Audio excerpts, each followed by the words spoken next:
What is going on YouTube? This is Platinum Point, and I'm here to bring you guys, yet again, another Weiss Schwarz deck profile. I decided to showcase an update on my Fate Apocrypha deck. It's been a while since I visited this deck, and show you guys what I've been doing with it. This deck, honestly, I have my ups and downs with this deck, because as the meta evolves, the more and more weaker this deck gets, and the more its weaknesses become exacerbated. The problem with this deck is that this deck doesn't have a really strong one-step, and what's going on in the current meta is that the one-step is actually very important. So this deck actually changes in its approach. So instead of being kind of very aggressive with the deck, you have to be very sandbaggy in the early games, and then push when you have your resources built up. So the deck actually becomes very tempo oriented. You have to make sure that you stagnate your tempo early game and then push when you are behind, in a sense, in terms of damage.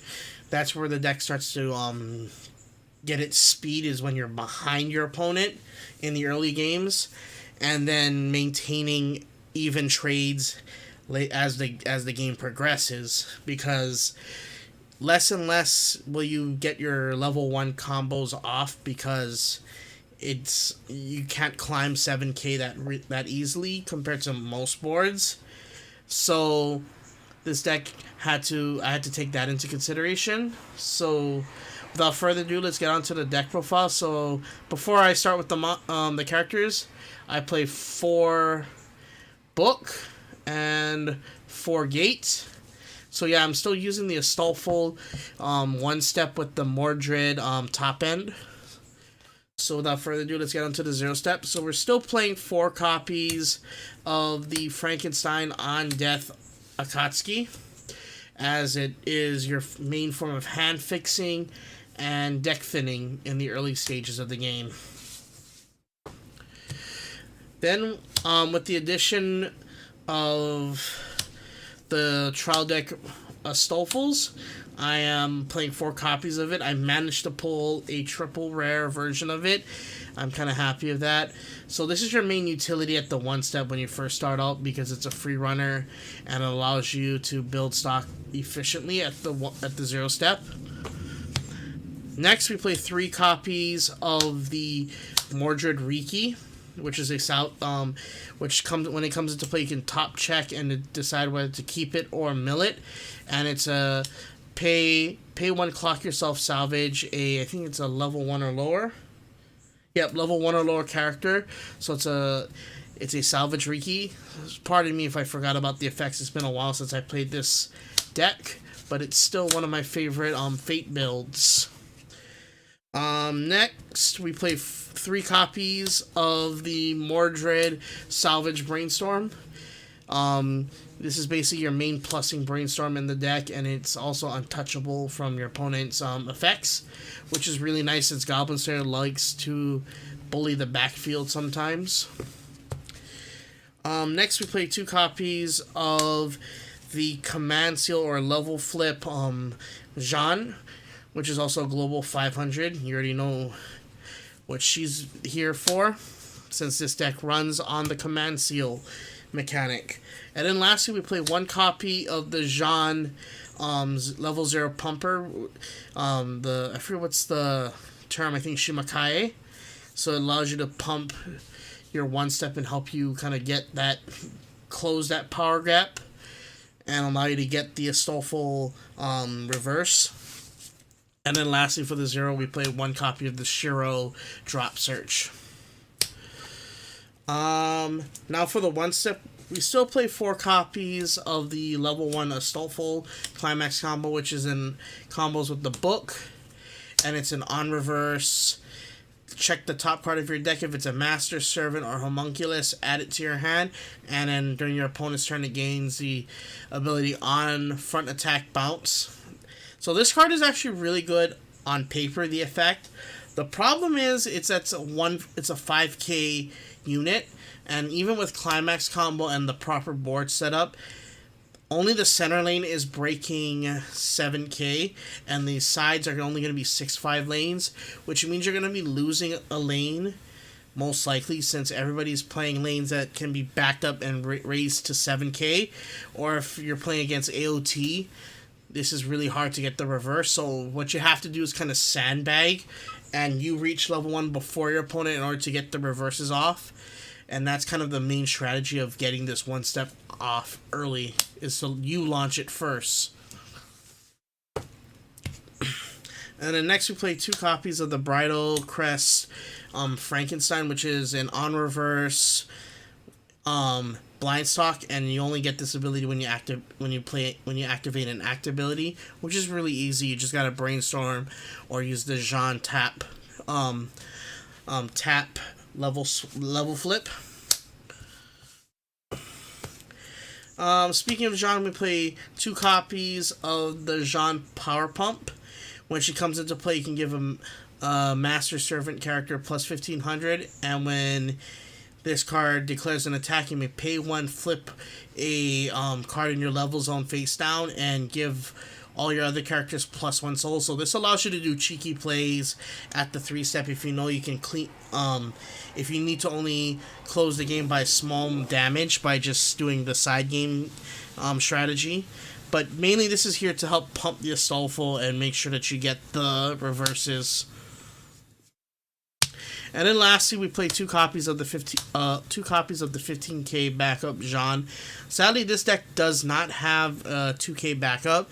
We do have the 3k backup Achilles, but it requires you to put a climax into your level slot, and this deck doesn't run the level swap Shiro, so this is the only backup that you can run that can proc the Fran ability.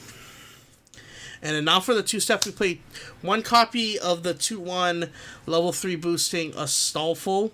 So it gives level 3 characters in front of this plus 2k, and it has the on-play ability, discard a card to salvage the money counter event, which is your anti-damage, and it gives the character plus 1500, I think.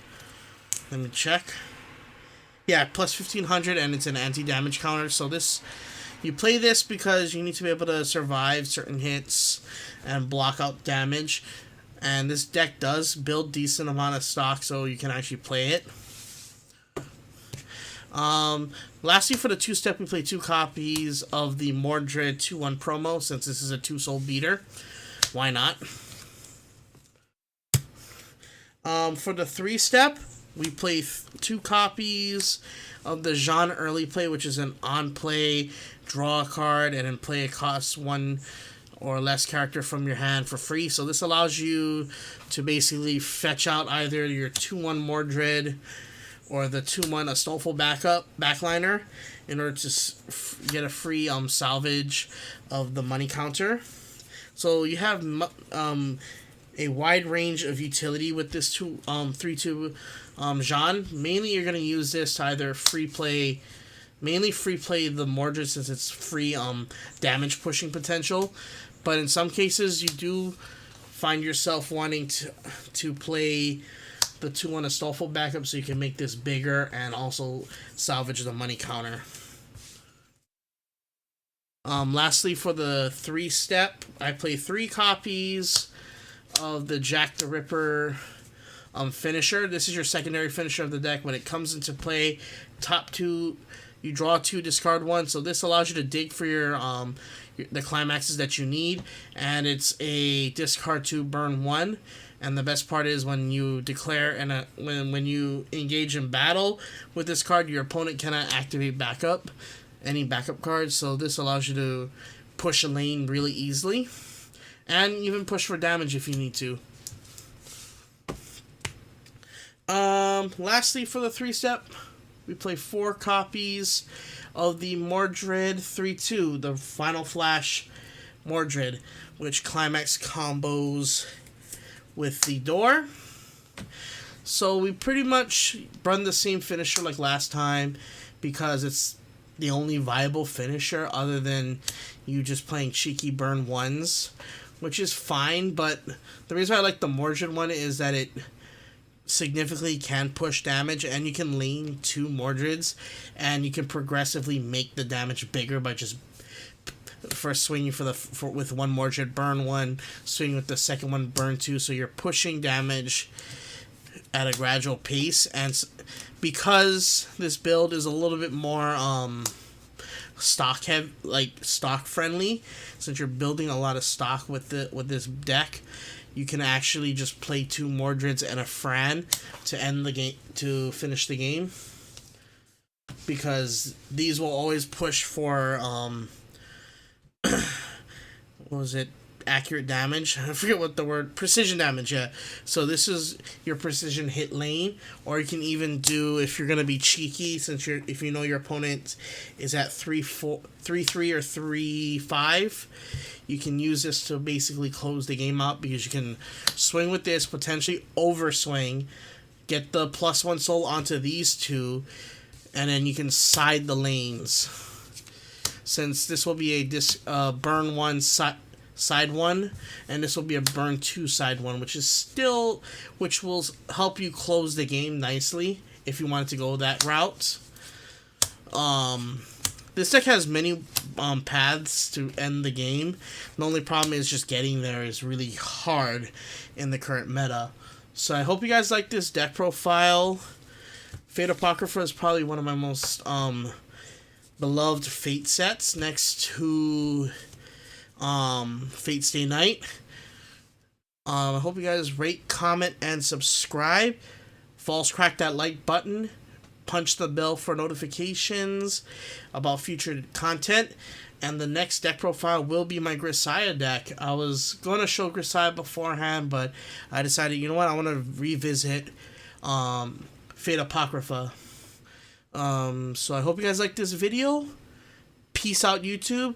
And don't forget to stay on point, guys.